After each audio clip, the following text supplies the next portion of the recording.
this emergency edition of the Commentary Magazine Daily Podcast. Emergency because it is Saturday, January 3rd. We're recording this at 4 in the afternoon, not our usual 8 o'clock in the morning. And of course, we're doing this because the United States did a 2-hour invasion of Venezuela last night, arrested Nicolas Maduro and his wife, and it brought them to the United States for arrest. Have already been arrested, but to be tried on the indictment of Maduro that was first brought down in 2020. So I'm John Podhoretz, the editor of Commentary. With me, as always, executive editor Abe Greenwald. Hi, Abe. Hi, John. Social commentary columnist Christine Rosen. Hi, Christine. Hi, John. And Washington Free Beacon editor Eliana Johnson. Hi, Eliana. Hi, John. So, I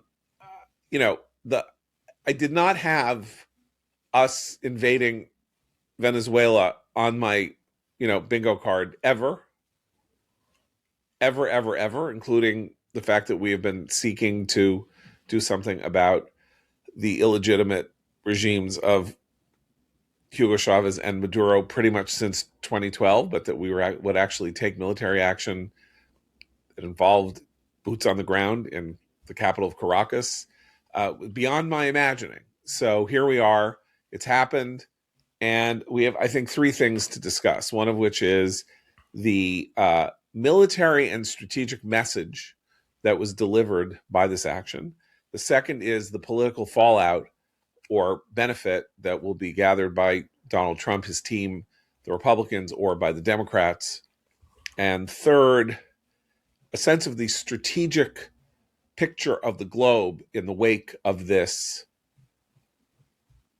remarkable action, which I think has potentially astounding ramifications. So I just want to start with the military, because the thing that blew me away this morning in the long press conference statements by Trump and by Pete Hegseth and by Marco Rubio, and then particularly was the statement by General Kane, the chairman of the Joint Chiefs of Staff, in describing the mission. And his description of the mission was awesome, and awesome in ways that I think have major ramifications. I keep using the word ramifications. 150 aircraft were involved, many of them flying 100 feet above the ocean surface in order to evade any detection. Apparently, Trump said we knocked out electricity in Caracas through an ability we have, he said, quote unquote. And they landed at 1 a.m. Or something like that, and they were out basically with Maduro. They got to Maduro's compound around 1 a.m. Not quite clear when they got to the country. Right. Yeah, but it was like 2.5 hours, and Maduro was taken, and his wife was taken and arrested, and they were out, and they were landing on, American ship to be taken to Stewart Airport in northern Westchester County to be brought to Brooklyn. I think either Manhattan or Brooklyn. Via Gitmo. Thank you. Yes. Okay. So 150 aircraft, total strategic surprise. Astounding. This is the second jaw-dropping, astounding American military mission in the last 8 months.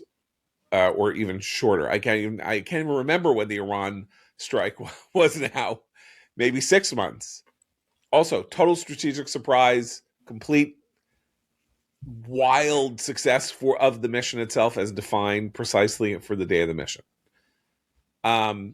So we obviously have unambiguously a military that so far surpasses anything that anybody else has on Earth, that we need to just take a moment to step back and say, wow. I wrote a piece in June called We Are Awesome, which was really about America and why people should not be anti-American. But I mean, we are awesome. This was awesome. But particularly, look, it's the Night Stalker, is the helicopter group that you described. The Delta Force, which we should also always remind ourselves is incredible. But we also obviously had a CIA asset very close to Maduro to coordinate with those military assets so that we knew exactly where he was and where he could be picked up with the least loss of life, not only for our own soldiers, but for those surrounding him. It really was extraordinary.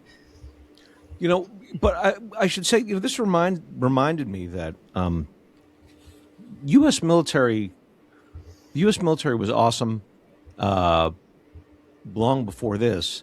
Like, under any president, if you recall the Abbottabad raid that killed Osama bin Laden, unbelievable intelligence gathering, unbelievable.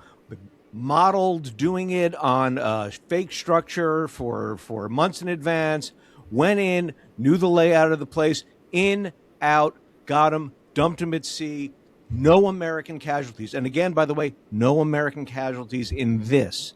These things done in hours now. Hours, not days.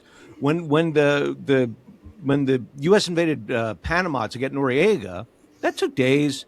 Well, and remember, he fled in like a Hyundai with his mistress and like stopped at the Dairy Queen, and like then they got him and they had to blast Guns N' Roses at him for at the Holy days. See. I think it was 5 days. That was 19 right. That was 1990. That was literally or the end of 1990, early 1990, almost exactly to this anniversary date.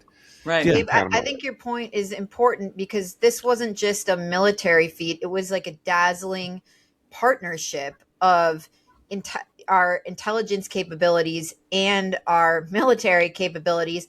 And Kane, I believe, talked about monitoring Maduro for months. This wasn't an in and out, but they were monitoring his movements and watching where he was, who he was with, and what his patterns of life were for months. And then in the days before the operation, waiting until conditions were right. Now, I don't quite know what they meant by that, but Rubio said we couldn't have notified Congress because we didn't know when this was going to happen, and it would have risked operational security to give notification when it could have been any day within a 2-week period. So it really was this perfect marriage of intelligence and a military operation. Okay, I think we should I think we should start here. I mean, we've already started, but I mean, we should completely dispense with the notion that what happened here was an illegal action by the Trump administration. This follows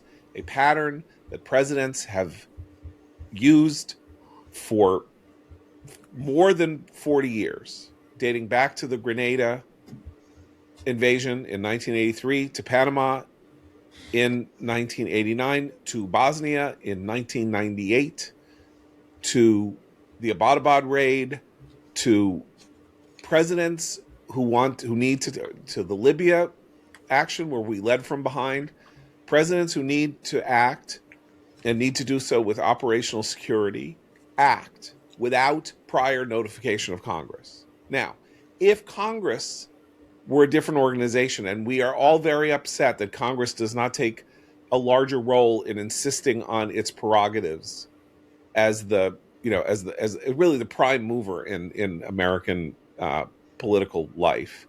But nonetheless, if Congress is going to be an irresponsible body, and nobody can trust that if you brought 4 people in to tell them what the hell was going on here last night, say you'd invited them to the White House last night, they happened to be in Washington last night, you invited the heads of the intelligence committees of the House and the Senate and the minority leaders of those committees and of the armed services committees or whatever, and said, come into the White House, we are informing you that we are doing this, we need you to stay here until the mission is over, all of that.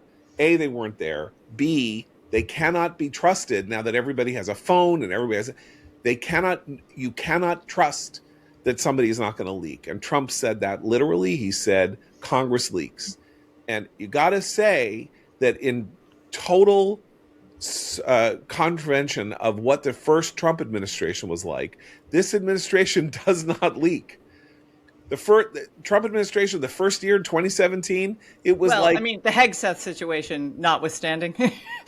right, okay, but that was inadvertent. That was no, but I mean, I'm talking about leaking for the purposes of, ooh, I got a fun piece of information. I just got to call Maggie Haberman and Or tell her right now because undermining, it's burning a hole in my tongue. or I mean, in the first Trump administration, we saw leaks to undermine colleagues. Right. It was people, or to undermine policy ends. So people who didn't like each other would leak against each other, or people who opposed the policy ends of the administration would leak for that purpose. And we didn't see any of that here.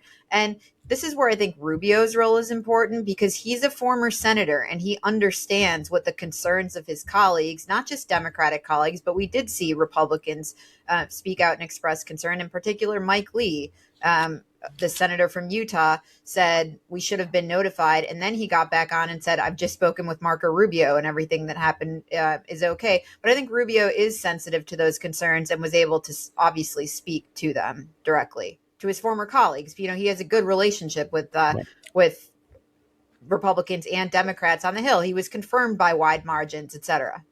I mean, look, obviously there's been leaking all year in relation to Ukraine, but those are leaks that are intended to deal with long-term policy questions and try to get things out or confuse the story or something like that. What I'm talking about is, yeah, the sort of undermining things, or what, it's just people who are new to politics or new to the White House or new to something, who are just so excited to have the phone numbers of the lead reporters of the New York Times and the Washington Post and Politico and all that, and like could not keep their mouths shut. They couldn't bear, if they had something, not to tell people about it. And so this obviously there's a maturity here in the ability to keep Trump pretty much says what he's going to do, just doesn't say when, or he kind of fudges about when. But he said we were going to take out the Iranian nuclear program, and we did. We were just like, he's doing what he always does, which is he says he's going to, give a plan in 2 weeks and he doesn't do it. But he did it. He said Maduro was going to be out of there one way or the other. So he actually doesn't hide his intentions. Yeah. But the operations, they actually do manage to achieve, at least when things are deadly serious, like you're taking out a nuclear program, or you're going to arrest the sitting, dictator of a foreign country. You got to do that with as much sophistication and security as possible. And they have met that challenge twice now in very high level ways. Right. The only thing anyone ever knows now is whether or not there's a spike in the pizza ordering at the Pentagon, which is one of these funny things that now pops up on Twitter. Oh my God, somebody's calling for pizzas at 11 o'clock at night at the Pentagon all over Arlington. That must mean that something is happening. But that's not a leak, obviously. That's just sort of like a funny little piece of business. But now the difficult work begins of figuring out who's actually going to run the country, because that to me was a little alarming in the press conference after Trump, took a sort of bow about how well operationally they pulled this off, sort of shrugging and saying, well, me, the guy standing behind me, we'll all just figure it out. Now that's actually where I think Congress is going to have to start being more aggressive. People should ask questions. He sort of made a swipe at Mikado, the exiled Nobel Prize winning opposition leader, who has come out already and endorsed the current opposition person in Venezuela, whose name is escaping me right now, as someone who should be considered a leader. The former the vice president is still calling herself an interim president and still supporting the now arrested leader. So there's a lot of confusion about who's actually going to pick up the pieces here. And that's where I think Donald Trump has tended to lose focus and become distracted. So I am grateful that Rubio seems to be taking the lead on this one and seems to have some ideas along that score and has talked to reporters already about some of this. But that's the big challenge now. Yeah, and there's a basic information gap about what Donald Trump means when he says the U.S. is going to run Venezuela. You run a corporation.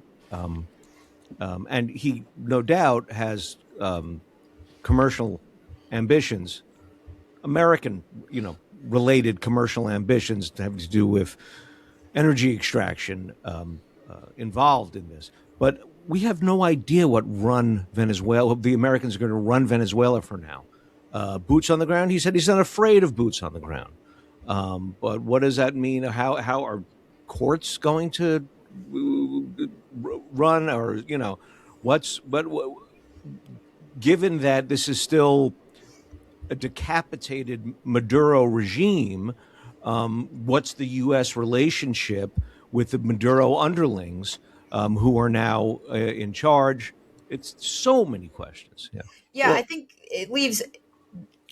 That was the open question from the press conference, and we should get to some of the. I mean, there were some amazing moments, especially when he said there's a $50 million bounty on his head, and then he turned to Rubio and said, "Don't let anybody claim it. We get to claim it.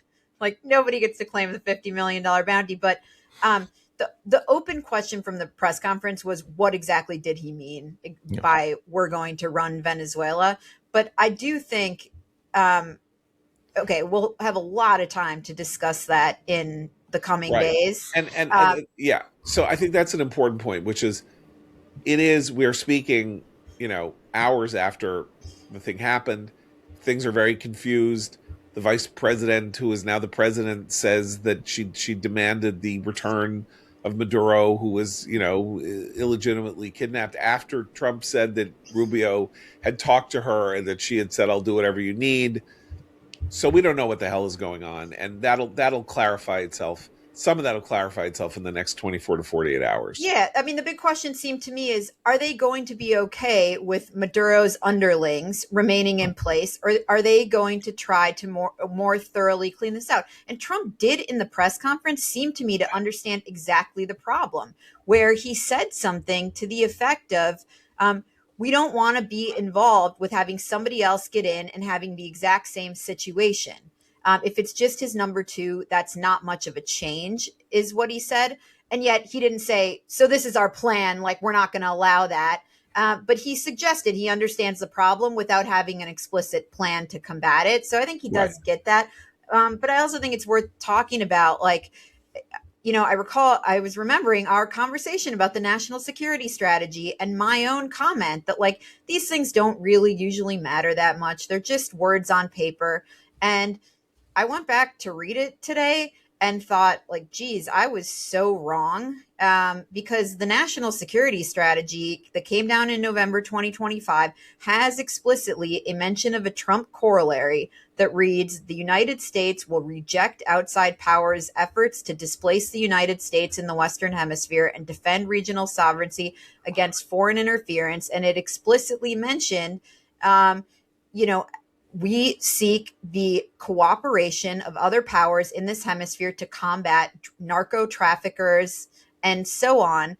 And I think this is going to have massive implications, not just for Venezuela, but also for Cuba and for Iran. And Colombia. And Colombia. And Colombia. He said that the president of Colombia has to, quote, watch his ass, because he said the president of Colombia is making cocaine and sending it to the United States. And he's just seen what we did to somebody we claim has been distributing illegal drugs in the United States. And so that has teeth. That has a lot of teeth. And all of a sudden, he now has actual action to back up the hollow through what has always sounded like hollow threats. You better not do it, or we're going to be blah, blah, blah, blah. Well, it's like, that was fun. Let's do it again. We'll do it in Bogota. Fine. So does he tweet to the protesters in Iran that we're going to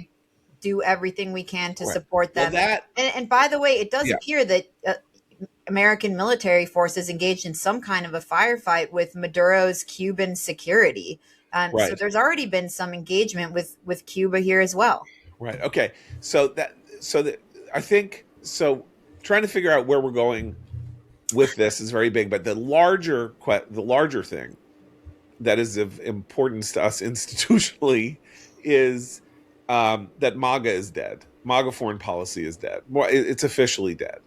Oh, with I at don't think least. that's the right way to No, put I it. disagree Okay, too. really? Yeah. Okay, no, Yeah. but Okay, so not MAGA. MAGA is not the right way to put it. well, the The the Okay, punditocracy that tends to have most of its viewership and audience on YouTube, the Tucker yes, Carlson, the very online MAGA foreign yeah, policy folks who have very that's little foreign policy knowledge, yes. But look, this strategically long term.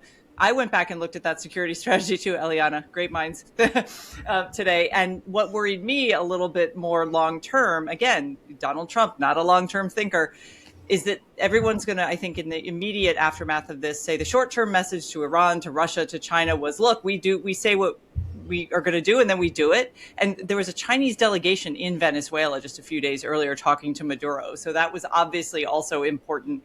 Obviously, this sends a message to Iran. It sends a message to Russia. Russia, that great ally, sent a very firm letter, which I thought was hilarious, decrying this. But long term, if we care about the Western Hemisphere, where does that leave Europe? And there was another story over the last few weeks about the MAGA foreign policy, of which Vance is the likely future, dealing with Ukraine, dealing with Europe, how we will exercise our influence outside of our own hemisphere. And that is where China is super important here.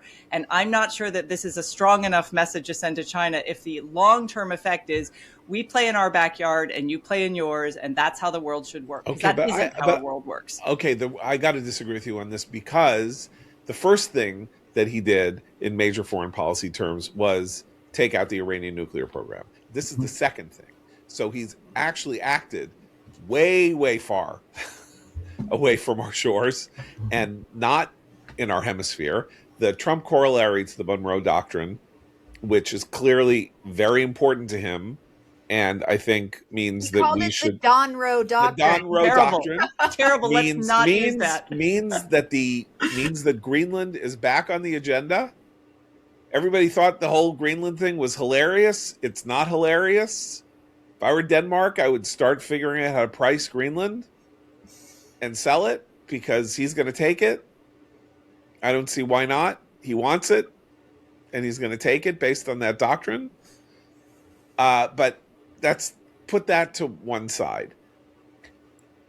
The person in the world who is the most frightened person right now is the Ayatollah Khamenei, because he is blind, he is powerless, he does not have anti-aircraft weaponry, he does not have any defensive or much offensive military technology that we are aware of that was not largely destroyed. He does not have a second strike capability. There is a gigantic revolt going on inside Iran right now. Israel has astonishing intelligence it can share with us about what is going on inside Iran. Who's to say that you are Khamenei and you are not now worried that he will drop into your compound and arrest you too? You are considered an international global terrorist according to the American law. The Iranian Revolutionary Guard has been designated as such. He is the head of the Iranian Guard Corps. I can't remember, the IGRC. He is very much in potential gun sights, and that would obviously be astonishing. What we now know is that they are running sophisticated long-term planning. That's what Kane told us. They spent months planning this mission. Months. 150 aircraft from all over the place. Different helicopters, planes, 7 different kinds of planes. Different elements of the U.S. military, Air Force, Marines, Army. All of that. So who's to say they've not been doing similar gaming with Iran, and what to do about the regime there? I mean, it's an obvious second strike thing for him to do, having blinded Iran and having weakened Iran to And he's maybe take the final steps. I don't know, but I don't think you can stand here and say that my saying that at some point in the next 2 months he might go in and try to decapitate the Iranian regime is like a crazy person talking. Yeah, I mean, you can certainly no one can credibly say that Trump makes threats that he doesn't back up. We've seen it now twice very spectacular ways. And he's given two casus belli regarding Iran now, currently. One is, well, really three. One is if they are building up intercontinental ballistic missiles, period, because if they can build up enough that to overwhelm Israeli air defenses, it would be an enormous problem. Not as an enormous problem as an Iranian nuke, but a really enormous problem.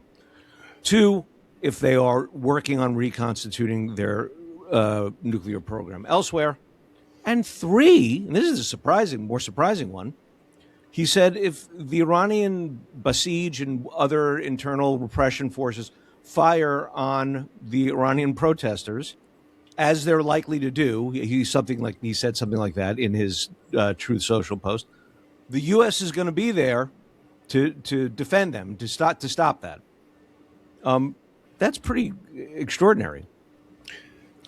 And he's also simultaneously threatening, essentially, to knock the hell out of Hamas if they don't actually disarm the easy way. Right.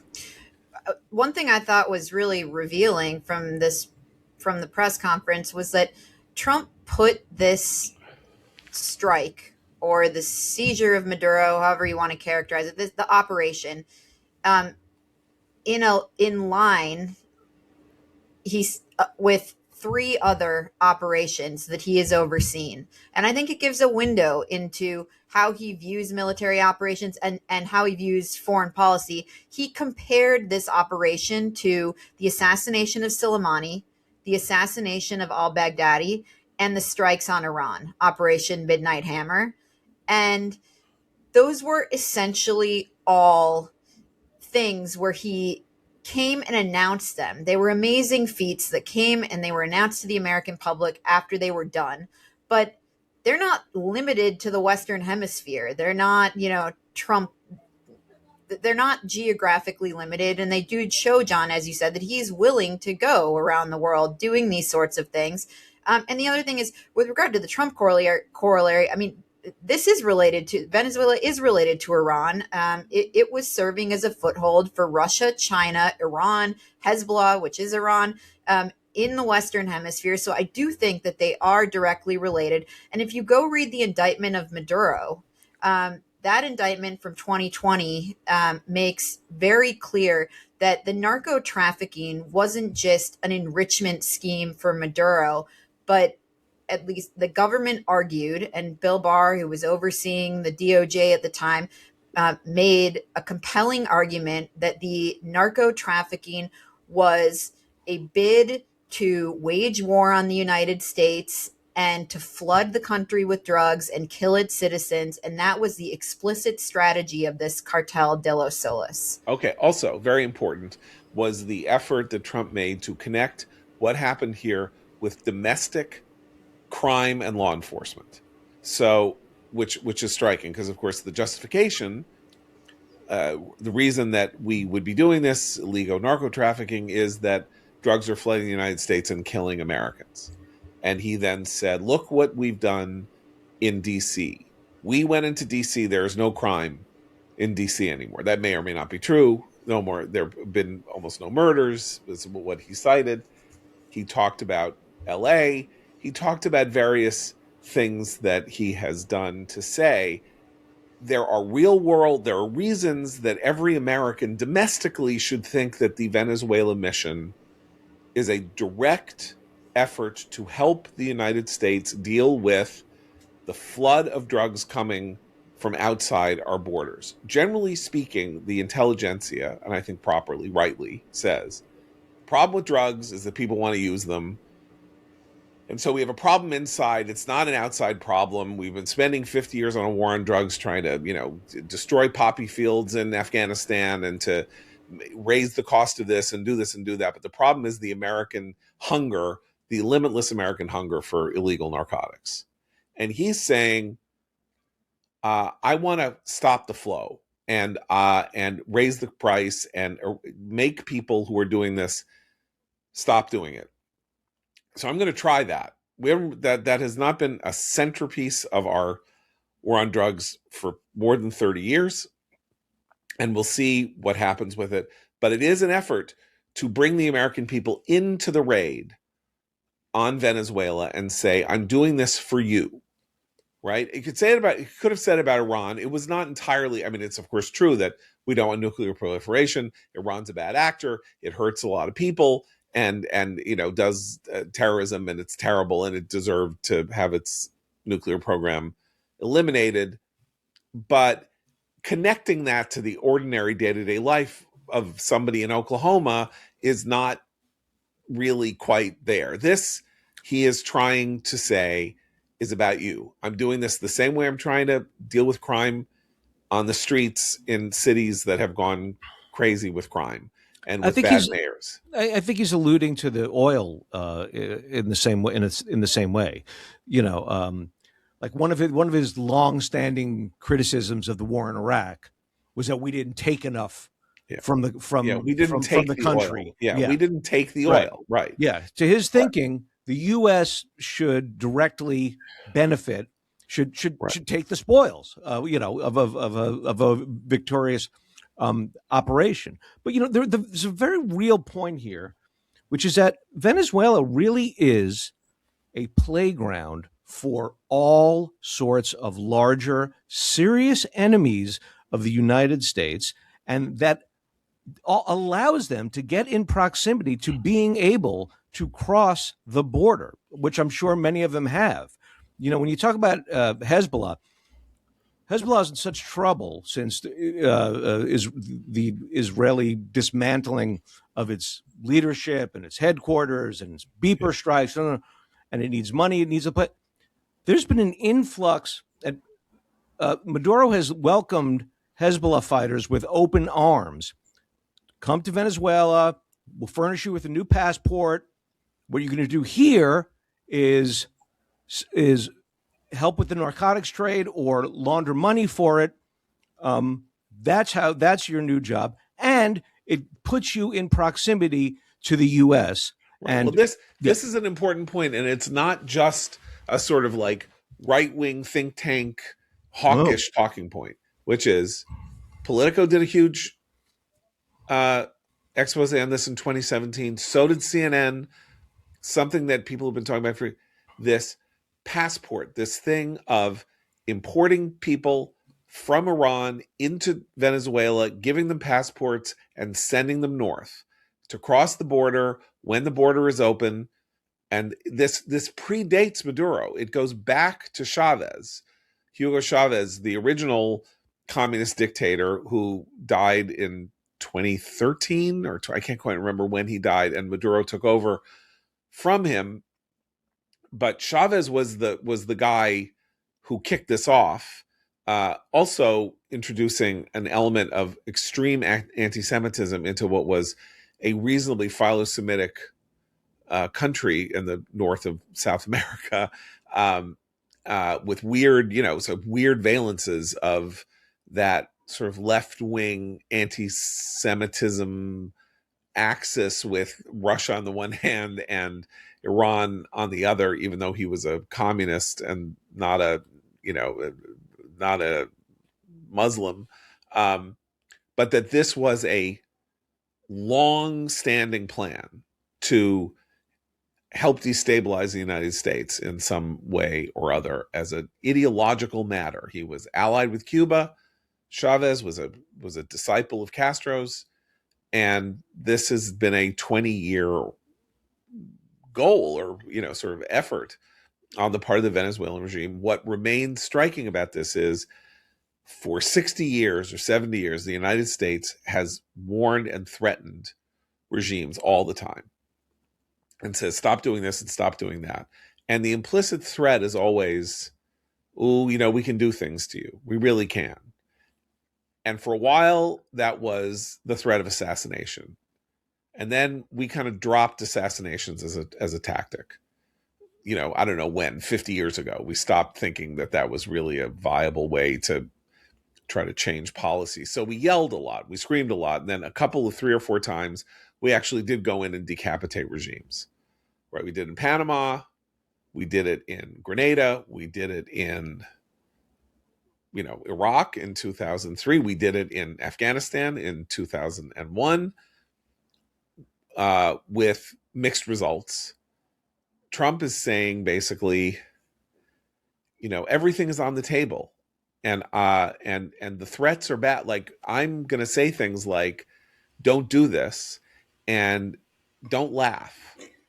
But Time to stop laughing. But this is where I'm going to push back again, because he does say that, and he has said that to Iran, which isn't in our hemisphere, because he cares and is a great ally and supporter of Israel. But he will be out of office in 3 years, and whoever comes next is unlikely to be as much of a supporter of Israel, both if it's Vance on the MAGA coalition or if it's anyone from the Democratic Party. So my concern going forward is that he needs to start sending those messages globally. So if China, which is already making moves to invade Taiwan, invades Taiwan, will he do something similar? Will there be a similar sort of expression of, we don't allow this? I don't think so. And we've obviously seen a lot of back and forth with Ukraine. And we know there's been a sort of secondary foreign policy being run out of state by Colby and others who are pro-Vance and not exactly pro-Russia, but really don't mind that Russia's doing what it's doing in the region. And obviously the total abandonment of Europe. So I'm not saying we have to. I just feel like sometimes Donald Trump sounds like he's running a Cold War playbook. And when he talks about the oil companies and he talks about the regime change, but we are not in a Cold War century anymore. And there are all kinds of different polarities globally that I don't think we can dismiss out of hand, even if he has been, and I think, thank goodness, has been very tough on Iran and a very good ally of Israel. I totally agree with you. And I think that the inconsistencies in the policy in relation to Ukraine are very problematic because they do muddy the waters, and they introduce a note of uncertainty about American resolve. Not even about we should support, it's not even about democracy. Zelensky is democratically elected and Putin's a dictator and all that, which you could go to. He doesn't want to go to that. It is, this country was invaded illegitimately in the center of, not in the center of Europe, but on the European continent, first war on the European continent since World War II. That wasn't a civil, nation to nation. And so you then act like that's not a big deal. You're not going to support the country that was invaded. That's a weird message. It doesn't make sense. It's low cost. It's high return. They're fighting for themselves. And then China, again, you bring up China, it's very important because, of course, he started talking tough about China at the beginning of the first administration, changed the way America thought about China in a lot of ways, and now just announced the intention to allow them to have very powerful AI chips at will, to buy them, with America getting a cut of the proceeds. That makes no sense either in relation to his own stated foreign policy, even in the national security strategy. So I'm not saying that what we have here is a foreign policy that you can read globally, and we should, and it would be better for him. He doesn't think so, and we're not going to be able to talk him into it. But there is one thing that we have to say, and that's why I said this thing about how MAGA foreign policy is dead, which is it's not MAGA foreign policy because he's MAGA. So that was a misstatement. It is the idea that the United States makes a mistake whenever it uses military force, which has essentially become the default position of people on the right since who turned on the Iraq War. And they have decided that American military might is, and much of the left for a long time. Well, I'm not even right, but here I'm talking specifically about this. We published a piece by Jamie Kirchick about the American Conservative magazine, which he called Neither American Nor Conservative. A lot of that is about not only its views on Israel, but about its stance on foreign policy. Its editor, Kurt Mills, again this morning, went ballistic about the Trump move on Venezuela. So this line is very much in place. And to the extent that people had thought that they were speaking for Trump, that is clearly not the case. Trump is creating a new kind of foreign policy, very nationalistic, very militaristic, very much a believer in the prosecution of power using American force. But Is it a long-term play? No. He likes the day. He likes to 37 hours in the Iraq mission. But However long this was, 5 or 6 hours in Venezuela, though there are still people on the ground there.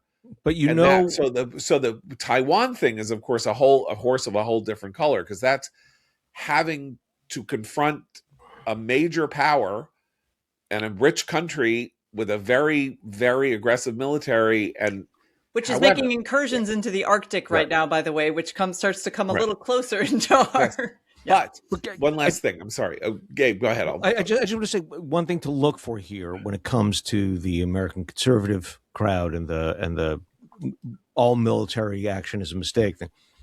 They're hoping now that with talk of a follow-up attack on Iran and who knows what happens next in Venezuela, they want two messy regime change challenges on Trump's plate because they want to be able to say, see, we told you this was not in and out. We're talking about going back in. We don't know into Iran. We don't know what's going to happen next in Venezuela. And that's going to be another one of those, like the Epstein files, dissident right meets the New York Times, Yeah, in promoting the narrative of. right. But to bring up China and why this matters and the larger gigantic ramifications. One of the things that we learned over the last 2 years or 2.5 years since October 7th is that Iran was a paper tiger. We believed that Iran was a powerful military force and that this was a very risky thing to engage Iran militarily. And it turned out that it wasn't. And it is possible, and I think, Abe, you said this to me in a text, we overestimate the military capabilities of the other countries in the world because we have a military that is so remarkably effective and pinpoint accurate and with so much remarkable technology, even though we're not spending enough and we're not replacing enough of our munitions.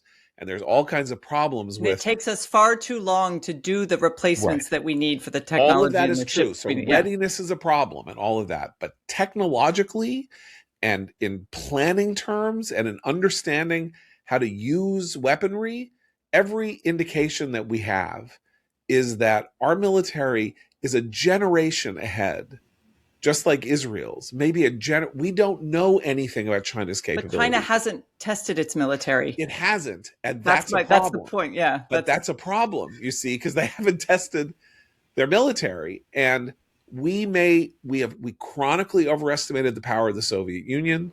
That was one of the great lessons in the last 15 years of the Soviet Union's life, when Team B, a secondary opinion structure built within the CIA, said, you know what? The Soviet economy is likely half the size that we project it is, and the Soviet military is old and tired, and its weaponry is bad, and if it engages in foreign adventurism, it is going to fail. And it turned out that the Soviet GDP was half what it was, and that when they went into Afghanistan, they did not have the capability to control and contain the country. And the opinion of the dissidents was correct, and the opinion of the conventional wisdom was not. And we should treat China as though it is as powerful as we worry it is, because that will guide us to make sure that they don't out-equip us. But I think they may. I'm just saying, if they are who they might be, they're looking at this and going, these guys, when Trump says don't go into, the best way for them to worry about going into Taiwan is for him to decapitate Maduro. That's a positive, not a negative, in terms of the message that it sends to China.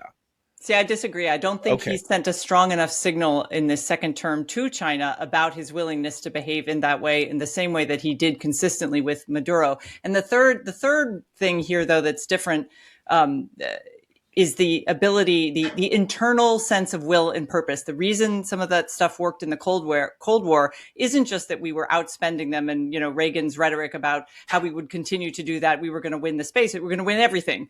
And we built up, even if we were spending more than we needed to in retrospect, it was the sense of American purpose and will and a kind of internal fortitude that this country no longer has, unfortunately. And that internal dissension, which foreign countries have now weaponized in forms of propaganda and social media. We've talked about this many times on the podcast.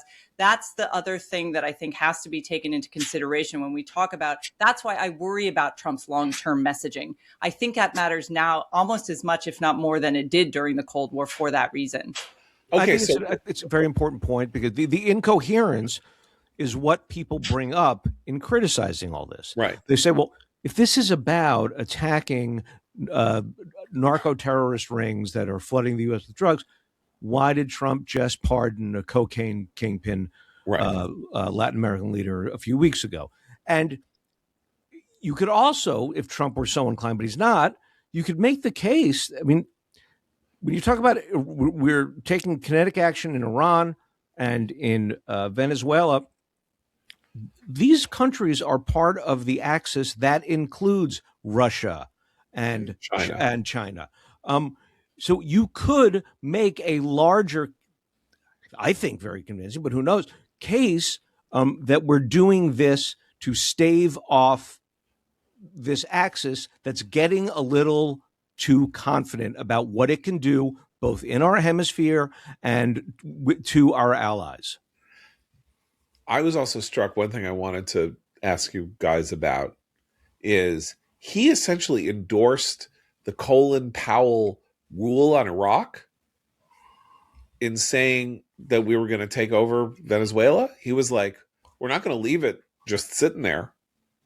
It's going to be better that, we broke it. Essentially, that was the right. You break it, you own it. He said that was the Pottery Barn rule or the Crate and Barrel rule or something like that, which, by the way, is neither the Pottery Barn nor the Crate and Barrel rule. So I don't know where Powell got that. Obviously, he never bought a piece of furniture anywhere.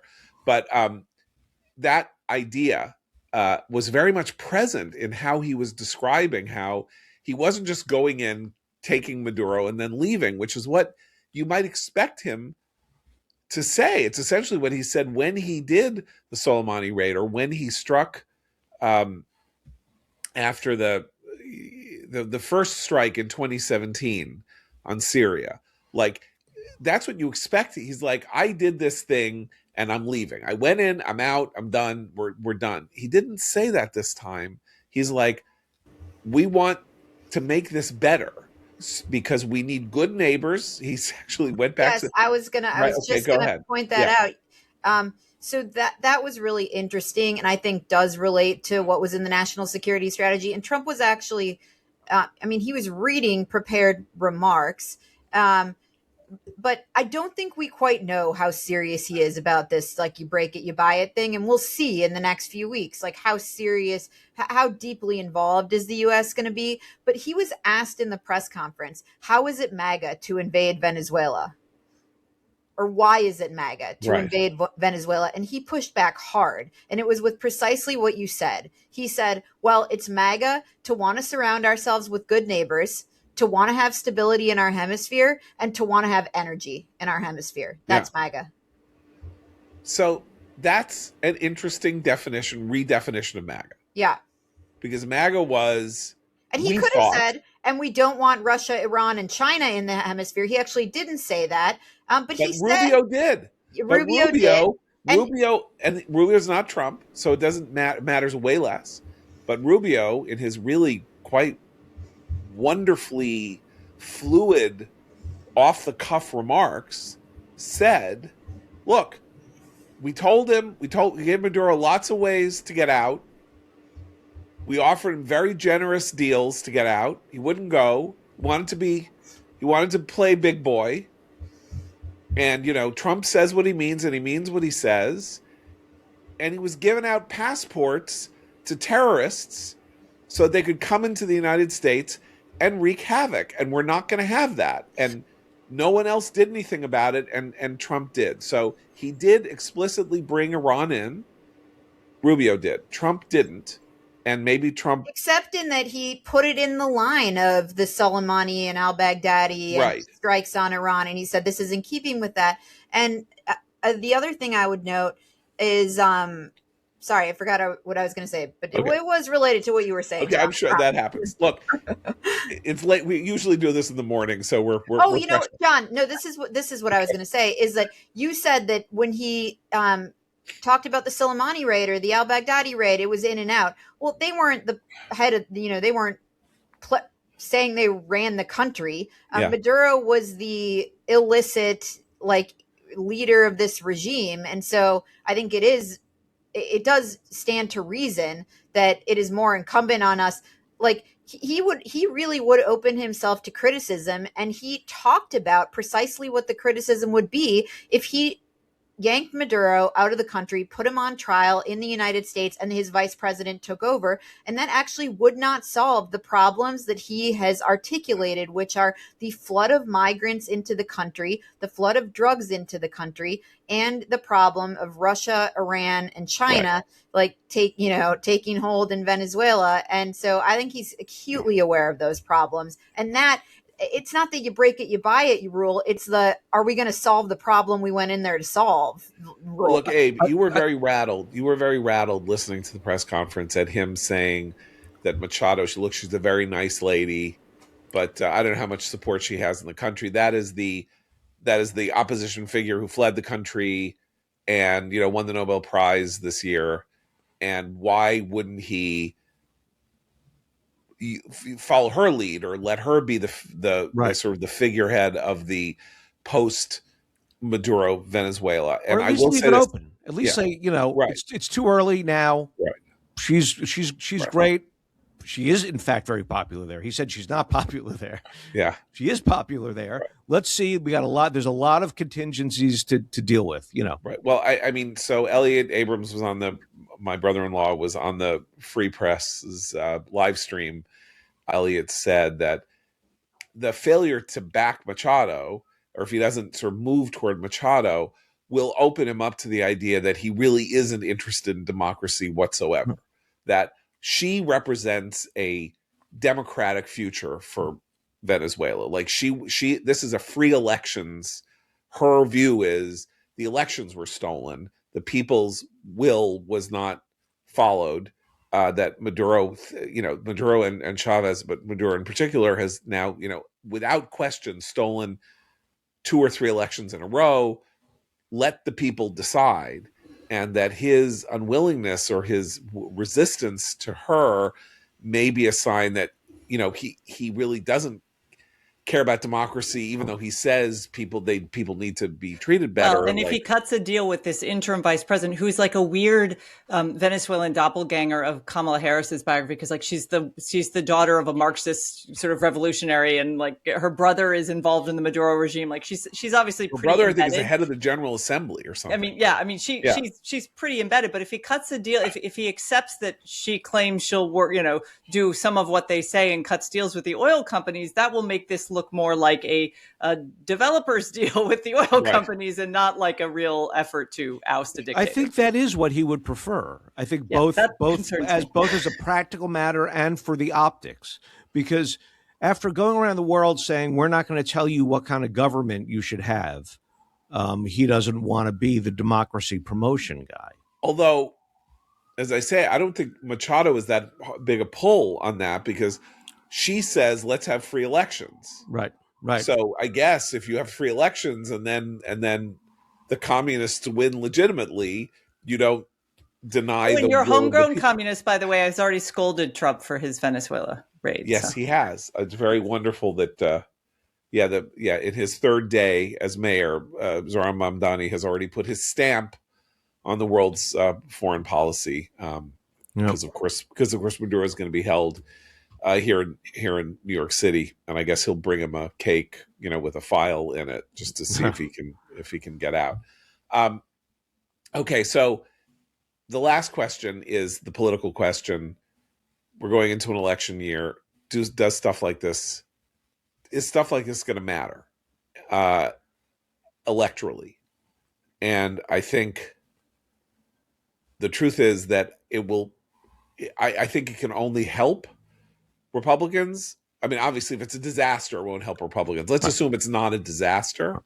That it will create a demarcation line between the Republicans and the Democrats. That Republicans believe in strength, power, order, are opposed to drugs, are willing to take military action against the flow of drugs into the country, are willing to take military action against crime in the streets, are willing to do what is necessary, even if the courts yell at them to have these fights about immigration and all of that. That's probably the Republicans' best hope nationally, assuming that, although the economy, of course, had a very strong quarter, the GDP quarter reports were. Well, it had a weird quarter, I would say. I mean, some parts of the Well, economy are strong, others are not. So I would say that's, I mean, it's look, weird, are you but- talking about midterm elections? I don't Yeah. think this matters at all, unless he can consistently hammer home the immigration point, which continues to be something that his base voters, who you need to turn out at midterm elections, care about. But he's, Okay, I don't. This is where it's not optics, and generally speaking, midterm elections are not nationalized, but now all elections are nationalized. So he may go Democrats. This stuff may go Democrats into saying and doing things that are extremely discomforting to the American people about American power, American will, American force, our military, the use of our military, and all of that. That might have some positive consequences for Republicans who don't seem to have, a lot of running room on most things, unless the economy shows a greater deal of strength than I think we expect it to, as the tariffs increasingly bite, even if the tariffs haven't quite bitten yet. I'm all for this Venezuela thing. I'm very pleased about it. Count me a skeptic that it's going to make a real dent in the midterm elections. Look, I think foreign policy just tends not to be something that voters will cast ballots on. Us, we're a rare exception. We're the party of 5 people in the country, a very, very small minority here. Yeah. Add to that, like, we have a long way to go to November. We're in January, so we're 10 months away. That's just a lot of time. And look, something may happen in September, October, later this year that will be a big deal. I'm skeptical that this will matter. He is willing to take very bold steps on things. And that's, so maybe those cancel each other out, because some of them are too bold and some of them are crazy and they look crazy and he sounds crazy. And then some of them are bold and seem to be world changing and maybe very positive, and maybe it all cancels itself out and it casts too large a shadow over individual Republicans and means that every vote that is cast in November will essentially be cast for or against Trump, rather than, in local elections, which is what you would generally expect. But 3 or 4 things have happened since November that I didn't expect would happen on the planet Earth. And God knows what'll happen between that now and April. I mean, really. No, just on the question of Trump's forward-leaning military posture and popular opinion.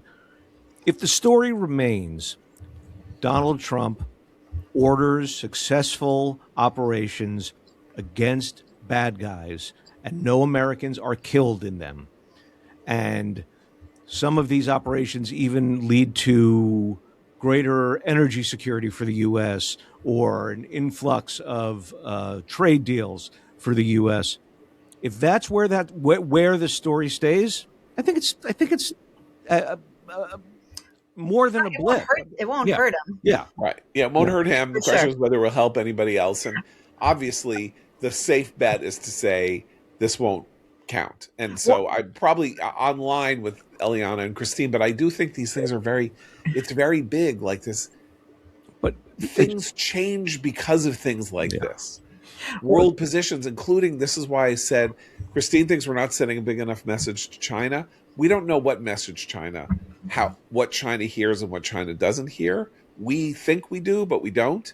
And as I say, if we are capable of staging these actions against rich, oil-rich countries that theoretically, with regimes that are very stable and have protected themselves very successfully for many years, and we just snap our fingers and blow them away, I don't know what Beijing thinks when it sees that. It doesn't do that. It's never even tried to do that anywhere.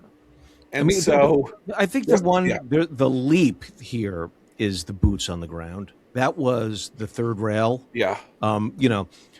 There was never any question about the U.S. putting boots on the ground for Israel and its fight in Iran, but yet everyone acted as if that was an inevitability and that was going to happen. Yeah. This time, as Trump said, the press conference today, there are boots on the ground in a very big way. Yeah. And we're not afraid of boots on the ground. That is very big, and you're right. I think we should end there because that is his evolution. Yeah. His evolution is no American footprint, but we'll do it from the air. And now he has broken through to the idea that it's fine to have boots on foreign soil, at least, as long until we seize the oil and get it, and then they can leave. Okay, well, we'll be back Monday with the return of the regular Commentary Magazine podcast. So for Christine, Eliana, and Abe, I'm John Podhoretz. Keep the candle burning in 2026.